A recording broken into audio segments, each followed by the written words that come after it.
बिस्मिल्लाहिर्रहमानिर्रहीम। नन ज़मंगा lecture the 9th class physics लपاره دی او نن به مونږ په یونټ 7 کې ټاپک کوو سټریس سټرین and Young's modulus. اصل کې دا ټاپک د Young's modulus لپاره دی او د Young modulus سره ریلیټډ کوم چې په Young's modulus کې استعماليږي نو هغه سټریس او سټرین دی. نو اول به مونږ دا ډیفاین کوو. سټریس زموږ سره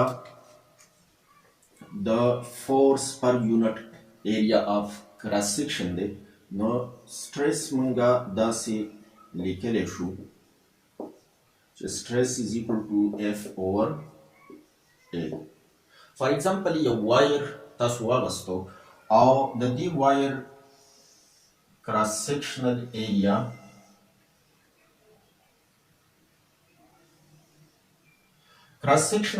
مونږ دې ته وایو چې دا ګولایي چې د دې دا تار کټ شو د دې له کومه ګولایي ده. لکه فار ایگزامپل دا زما سره یو وایر دی دا مارکر. نو د دې دا کومه حصه چې دلته ګولایي ده او د دې ایریا معلومه کو دې ته کراس سیکشنل ایریا وایي.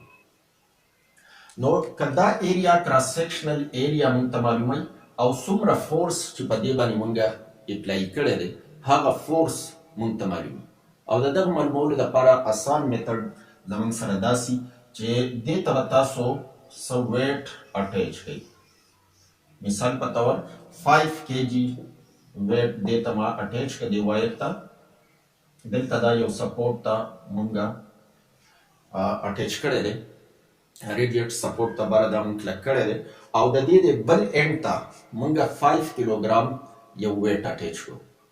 نو 5 کیلوګرام دا چې تاسو نیوټن ته واړوئ مطلب په 9.8 کې دا ملټیپلای کړئ چې ویټ ته نو دومره فورس په دې باندې اپلای کیږي. یعنی ټینشن ان د سټرینګ هغه زموږ سره 5 ملټیپلای بای 9.8 چې د هغې نه څه جوړیږي نو دومره نیوټنز زموږ سره په دې باندې ویټ شو، فورس اپلایډ شو. او ایریا اف کراس سیکشن چې د وارنر کیلیپرز په ذریعه باندې تاسو د دې ډایمیټر معلوم کړئ. سکرو گیج په ذریعه باندې که نری تاري نو د هغه سکرو گیج په ذریعه د دې ډایمیټر معلوم کړئ.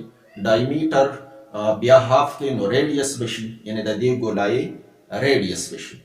ریډیس بیا ستاسو سره د سرکولر ریجن دپاره چې ایریا معلوموي نو هغه زموږ سره پای آر سکویر فارموله باندې معلومېدی شي.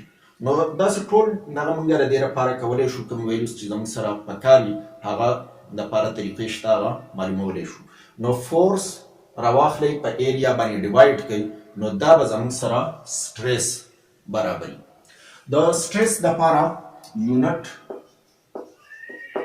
هم د دې ایکویشن نه تاسو یونټ معلومولی شئ چې د فورس دپاره یونټ زموږ سره نیوټن دی او د ایریا دپاره یونټ میټر سکویر دی. خو دا ایریا زموږ سره په ډینامینیټر کې ده نو تاسو میټر چې ولیکئ نو ورسره به پاور ماینس 2 ولیکئ، ځکه چې داسې هم تاسو دا لیکلی شئ چې منفي ساین نه لګوئ دلته سلیش ولګوئ نو نیوټن پر سکویر میټر، یا که دا سلیش نه لګوئ نو بیا د دې سره نیګیټو ساین ولګوئ. دا زموږ سره سټریس شو. سټریس عام طور سمبالیکلی موږ په سیګما علامت سره ظاهرو، یعنی سیګما از ایکول ټو اف اوور ا. دا د سټریس دپاره ایکویشن دی. دویم زموږ سره سټرین استعمالیږي. په دې کې سټرین موږ داسې ډیفاین کولی شو چې د ایکسټنشن ان د وایر پر یونټ لینث. مطلب د دې دا دی چې یو یونټ لینث کې فار ایگزامپل دا ستاسو سره وایر دی او ریجیډ سپورټ ته دا تاسو دلته اټیچ کړی دی. اوله کې د دې اوریجنل لینث زموږ سره د دې ځای نه واخله تر د دې ځای پورې دا د دې هغه ایل دی. خو چې کله دې ته مونږ ویټ اټیچ کړو مطلب فورس پې اپلای شو. نو د فورس اپلای کولو په صورت کې د دې لینث زموږ سره انکریز شو. فار ایگزامپل دا دومره انکریز په دې کې وشو.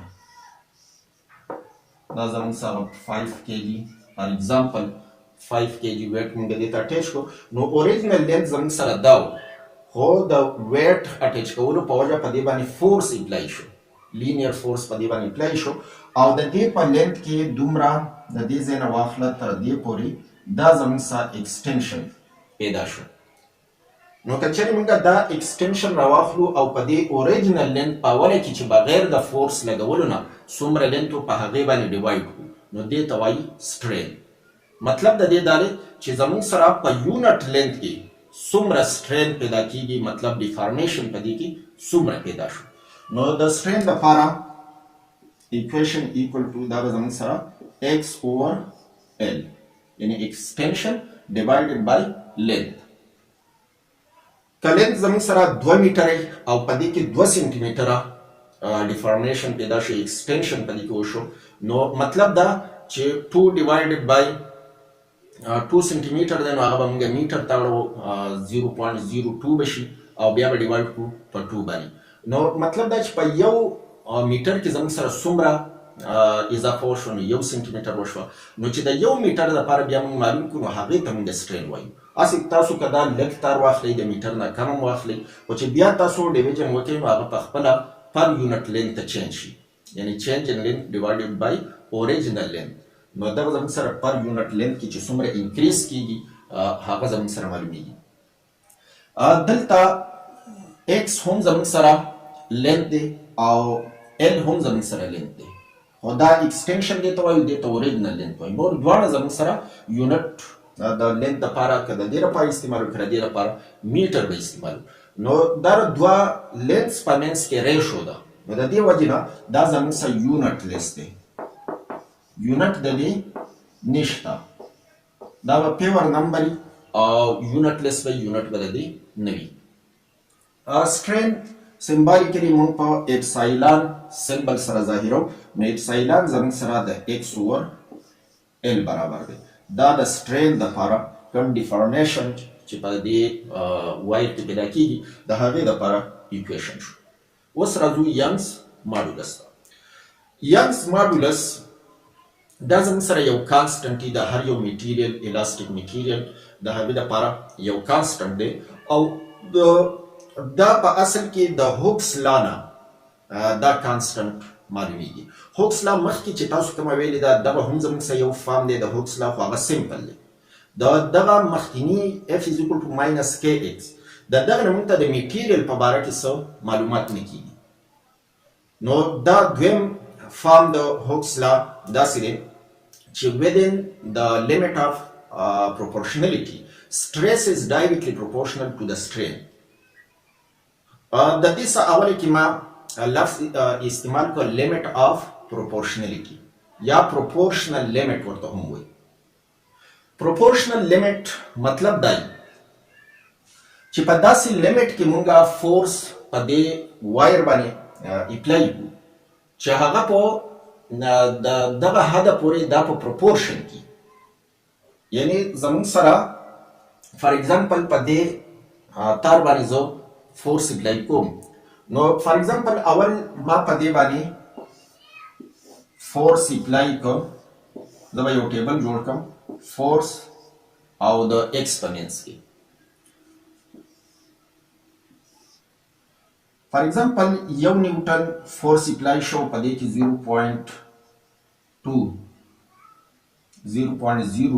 ځکه دا زموږ سره ډېر کم، نو 0.02 په دې کې زموږ سره ایکسټنشن وشو. بیا چې دا ما دوه کړو نو دا هم ډبل شو، دا 0.04 شو، چې دا ما درې چنده کړو نو دا هم درې چنده شو، نو 0.06 and so on. نو دا زموږ سره اوس په پروپورشنلیټي کې دي، ځکه چې یو کوانټیټي ډبل کوو بل ورسره هم ډبل کېږي، نو داسې دا د یو خاص حده پورې. بیا دا هغه حد نه که تاسو زیات فورس په دې باندې اپلای کوئ نو بیا داسې نه چې دا یو ډبل کوو دا بل ورسره هم ډبل کېږي، بلکې دغه پروپورشنلیټي د دې ختمه شي. حالانکه الاستیک لیمټ کې به یو مخکې تاسو الاستیک لیمټ ویلې، نو الاستیک لیمټ خو هغه دی چې باډي واپس خپل اصل حالت ته راتلی شي، نو داسې میکسیمم حد ته موږ الاستیک لیمټ وایو. خو دا پروپورشنلیټي ساین پروپورشنلیټي لیمټ چې دی لیمټ اف پروپورشنلیټي په د دې مطلب دا دی چې کم فورس او ایکسټنشن په دې کې یو کې اضافه کوو نو بل کې هم اضافه کیږي، خو دا اضافه داسې کیږي چې دا یو ډبل کوو نو بل هم ډبل کیږي، مطلب هغه پروپورشن په دې کې برقراري. نو دا د څه خاص حده پورې برقراري. د هغې نه اخوا بیا که دا یو کوانټیټي فار ایگزامپل زه پسې بل دغه واخلم چې دا مونږه 8 ټایمز انکریز کړ، نو دا زما سره اوس 8 ټایمز انکریز نشو، بلکې دا زموږ سره 8 ټایم نه زیات 10 ټایمز انکریز شو. نو دا پرسته 0.2 ته راغی، دا 8 شو، دا 0.2 شو. نو د دې 0.02 په نسبت باندې دا زموږ سره 10 ټایمز انکریز شو، او دا مونږه د 1 په ځای باندې 8 دا مونږه 8 ټایم انکریز کو. نو دا اوس پروپورشنل نه دی، پروپورشن ختم شو. نو داسې اخري حد ته د دې مونږه لیمټ اف پروپورشنالیټي وایي یا پروپورشنل لیمټ ورته وایي. نو د دې لپاره چې کوم دا سټیټمنټ مونږه کوو د هوکس لا، نو داسې وایي چې within the limit of proportionality stress is directly proportional to the strain.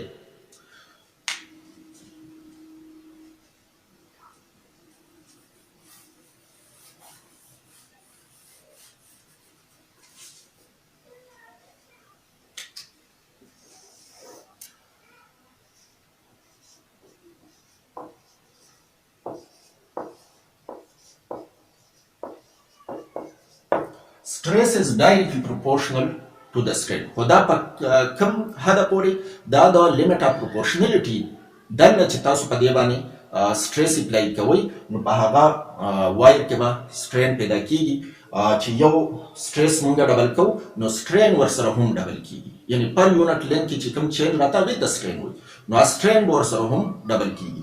او سټریس زموږ سره فورس پر یونټ کراس سیکشنل ایریا. سټریس که مونږه دا ایکویشن ایکویلیټي تاړو نو دا پروپورشنالیټي په ځای به دلته ایکول ساین ولګي او دې دویم ساید له مونږه په کانسټنټ کې ضرب ورکوو، نو هغه کانسټنټ اف پروپورشنالیټي دلته ینګز ماډولس دغه ته وایي. بعضې کانسټنټ داسې دي چې د هغې خپل خاص نومونه دي، نو دې کانسټنټ اف پروپورشنالیټي ته ینګز ماډولس وایي او دا مونږ په وای سره ظاهرو، نو y into strain. اوس که د y ویلو مونږه راوباسو نو y is equal to دا strain دی خو راوړی هلته ملټیپلیکیشن کې، نو لیفټ سایډ ته به دا په ډیویژن کې لګي، یعنی stress divided by strain بشي، stress divided by strain. اوس د ینګز ماډولس د پاره چې نور مزید مونږ دا ایکویشن د کوانټیټیز ته اړو چې سټریس زموږ سره څه څیز دی، نو هغه مخکې مونږ ویل چې اف اوور ا او ډیوایډډ بای سټرین، سټرین زموږ سره ایکس اوور ال برابر دی، نو دغه ویلیوز په دې کې پوټ کړئ. نو دلته د سټریس په ځای به مونږه اف ډیوایډډ بای ا اف اوور ا او د سټرین په ځای باندې ډیوایډډ بای، چونکې دلته دا بټي مطلب ډیویژن دی، نو divided by strain زموږ سره د x over l برابر. تاسو ته پته را چې کله د فریکشنز یعنی بټي د بټي په مینس کې دلته ډیویژن، نو موږ دا ډیویژن اړو ملټیپلیکیشن ته او د دویم فریکشنز چې ورپسې کوي هغه الټه کوو انورټي، نو دا طریقه که تاسو استعمال کړئ نو f over a multiplied by l over x. بیا چې دا د ملټیپلیکیشن ساين ختم کړئ نو زموږ سره داسې شي چې fl over ax. نو دا زموږ سره د ینګز ماډولس لپاره ایکویشن جوړ شو چې fl over ax. د ینګز ماډولس لپاره به تاسو یونټ د سټریس والا یونټ به استعمالوئ. د سټریس یونټ تاسو سره نیوټن پر سکویر میټر، نو د دې لپاره به هم یونټ نیوټن پر سکویر میټر، ځکه چې د سټرین خو زموږ سره څه یونټ نشته، خو د سټریس یونټ چې کوم دی نو هغه به دلته د ینګز ماډولس لپاره هم. اوس د ینګز ماډولس نه موږ ته د میټیریل سټیفنس پته لګي. بعضې میټیریل داسې چې هغه سخت دي، په هغې کې سټرین پیدا کول مشکل دي، لکه آیرن دی، نو آیرن کې سټرین پیدا کول په هغې په لمبایي کې اضافه کول دا مشکل دي، ډېر زیات فورس به پرې موږ اپلای کوو نو په هغې کې به سټرین پیدا کېږي. خو د دې په نسبت که تاسو ربر واخلئ نو د هغې ینګز ماډولس ډېر کم دی، ځکه چې په هغې کې موږ سټرین ډېر په اسانۍ سره پیدا کولی شو، هغه غځېدی شي، لمبایي کې اضافه په اسانۍ سره کېدی شي. نو دا پته به تاسو ته د ینګز ماډولس نه لګي چې د کوم ینګز ماډولس ویلو زیاته وه نو د هغې مطلب دا دی چې د دې سټیفنس د دې سختوالی دا زیات دی، په دې کې لمبایي کې اضافه کول چې دي دا مشکل دي. او چې د کوم دپاره د ینګز ماډولس ویلو کمه وه نو د هغې دا مطلب دی چې دا ډېر په اسانۍ سره تاسو د انکریز د دې په لینت کې کولی شئ. اوس د دې لپاره د سټریس او د سټرین په منځ کې یو کرو ده، ستاسو بک کې ورکړي وو، یو څو پوینټس 4 پوینټس دي، د هغې خپل نومونه دي، نو دغه هم تاسو د ځان سره یاد ساتئ.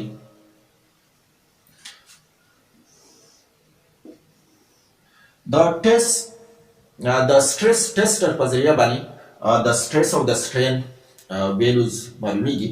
خپل یو ډیوایس د دې لپاره اپریټس استعمالیږي نو سټریس او سټرین په هغې باندې معلومېدی شي. که چېرې دا زموږ سره په دې ایکس اکسس باندې مونږ سټرین ظاهر کړو او په دې باندې تاسو سټریس ظاهر کړئ نو د څه حده پورې زموږ سره دا ګراف بالکل سټریټ لاین او کله چې ګراف تاسو د دوه کوانټیټیز په منځ کې واخلئ او هغه سټریټ لاین نو د هغې مطلب دا چې دا دواړه کوانټیټیز زموږ سره په ډایرکټ پروپورشن کې نو تر دې حده پورې دا زموږ سره په سټریټ لاین کې دي. نو مطلب دا چې سټریس ډایرکټلی پروپورشنل ټو سټرین دی او چې کله سټریس او سټرین په ډایرکټ پروپورشن کې نو مطلب دا چې دا زموږ سره هوکس لا اوبې کوي. هوکس لا زموږ سره هله اوبې کېږي کله چې سټریس په ډایرکټ پروپورشن کې سټرین ته. که موږ په سټریس کې ډبل اضافه کوو نو سټرین ورسره هم ډبل اضافه کېږي او اینډ سو آن ټریپل کوو نو هغه بل کوانټیټي هم ټریپل کېږي. نو دا په ډایرکټ پروپورشن کې نو د دې ګراف زموږ سره سټریټ لاین راځي. نو د دې اخري هدف ته چې کوم اخري هایټ دلته موږ ته سټریس ښایي نو کوم اخري هدف پورې چې دا سټریس موږ سیوا کوو سټرین ورسره هم هغه شان سیوا کېږي، انکریز کېږي. دې اخري حد ته موږ لیمټ اف پروپورشنلیټي وایو. زه به دلته صرف پوینټ ولیکم ځکه چې دا پکې نه راځي نو دلته به زه دې ته ولیکم ای زموږ سره څه شیز دی لیمټ اف پروپورشنلیټي.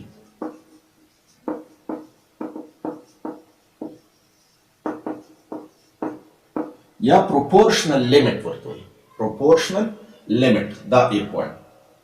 د دې نه اخوا بیا د څه ځای پورې چې موږ مزید سټریس انکریز کوو د ګراف برخه تل مطلب دا دی چې سټریس انکریز کېږي خو سټریټ لاین نه شو. د دې سټریټ لاین نه دا خپل رخ د دې بدل شو، د ګراف معمولي دی کې سلوپ یې کم شو. نو اوس د دې ځای پورې یو خاص حده پورې که موږ په دې سټریس سیوا کوو نو دا باندې واپس خپل اصل حالت ته راځي. خو د دې نه اخوا چې مطلب د دې حد نه نور موږ فورس سیوا کوو نو د دې هغه پروپورشنلیټي برقرار نه پاتې کېږي. نو د دې ځای پورې دا زموږ سره لیمټ اف پروپورشنلیټي شو. د دې ځای نه د یو بل خاص حده پورې دا زموږ سره الاسټیک لیمټ شو. دا ځای بي پوینټ به زه واخلم نو دا زموږ سره الاسټیک لیمټ دی.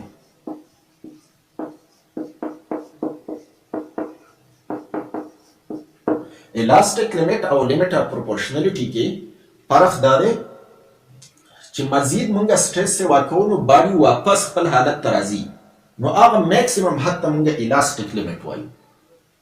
او لیمټ اف پروپورشنلیټي مطلب دا دی چې د یو خاص حده پورې دا سټریس او سټرین په پروپورشن کې مطلب چې یو ډبل کوو نو بل هم ډبل کېږي، یو ټریپل کوو نو بل هم ټریپل کېږي. څنګه چې مخکې مونږ یو ټیبل جوړ کړو په هغې کې دا خبر وکړه. نو د دې یو خاص حده پورې دا زموږ سره الاسټیکي مطلب بیرته واپس خپل حالت ته راځي. که چېرې مونږ ته ډیفارمینګ فورس لرې کړو یا سټریس مونږ لرې کړو نو سټرین ورسره خود به خود ختم شي. دا چین دا سټرین زموږ سره عارضي ټمپرري. خو که د دې نه مزید زه نور په دې باندې سټریس انکریز کړم بره ګراف ختل مطلب سټرس انکریز کول دي. نو دلته چې مونږ دا د یو خاص حد پورې انکریز کو نو میکسیمم حد چې د هغې پورې مونږ په دې باندې سټرس انکریز کولی شو که د دې نه نور انکریز کوئ نو بیا دغه سیز کم میټیریل چې تاسو اغوستی سالید میټیریل وایر اغوستی نو هغه میټیریل به ستاسو سره رپچر کیږي شلیږي به بریکینګ پوینټ به ته به دغه میټیریل ځي. نو دې میکسیمم حد ته مونږه د پوینټ سی باندې چې ما ظاهر کو دې ته الټیمیټ سټرینث وایي.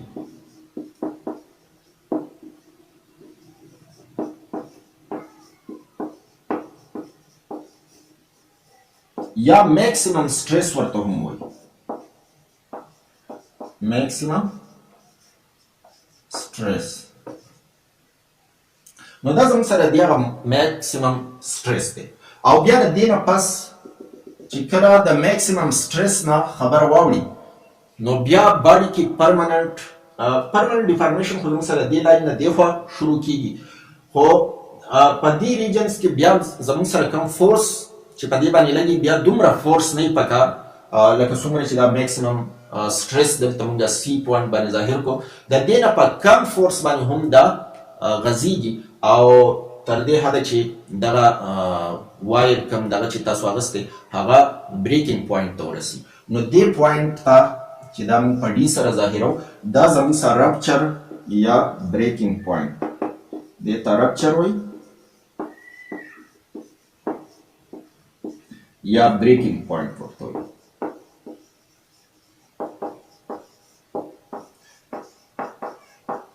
نو دلته ځکه ګراف بیرته ښکته راکړو شو د ګراف ښکته راتلل مطلب سټرس کمیدل.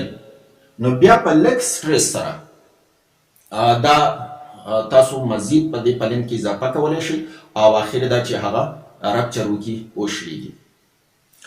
دې حصې ته د دې الاستیک لیمټ پورې دا وی پوینټ زموږ سره الاستیک لیمټ دی د دې نه دې خوا د دې ګراف دې حصې ته الاستیک ریجن وایي.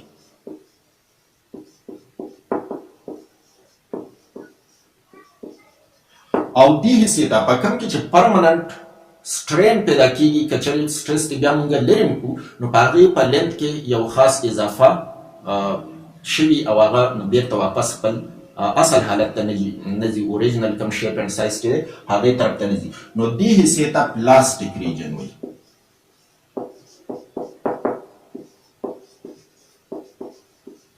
او داسې اگزامپل تاسو په پلاستیک باندې ډېر په اسانۍ سره کولی شئ. داسې دا یو شاپر که تاسو راولئ په هغې باندې تاسو یوه ټوکړه ترې راولئ اوږده یو سټریپ او په هغې باندې تاسو ایکسپریمنټ کولی شئ چې تاسو پرې فورس اپلای کړئ. نو په اوله کې لږ فورس نو مطلب په دې کې به څه انکریز شوی خو هغه بیرته واپس خپل حالت ته ځي د دې په لینت کې پرمننټ څه چینج پیدا نه شو. خو بیا چې کله موږ د یو خاص حد نه زیات فورس په دې باندې اپلای کړو د الاستیک لیمټ نه اخوا نو بیا دا زموږ څه پلاستیک ریجن ته واړو مطلب پرمننټ چینج پکې پیدا کیږي. او د یو خاص حده پورې چې هغې ته موږ الټیمیټ سټرینث وایو که د هغې نه هم پرې زیات فورس موږ اپلای کړو نو دا بیا د شو کېدو طرف ته ځي مطلب دی بریک کیږي یا رپچر کیږي. نن دپاره دا پوره ده. ویډیوز لایک کړئ او چینل پشتو ټویټر سبسکرایب کړئ. تhanks سره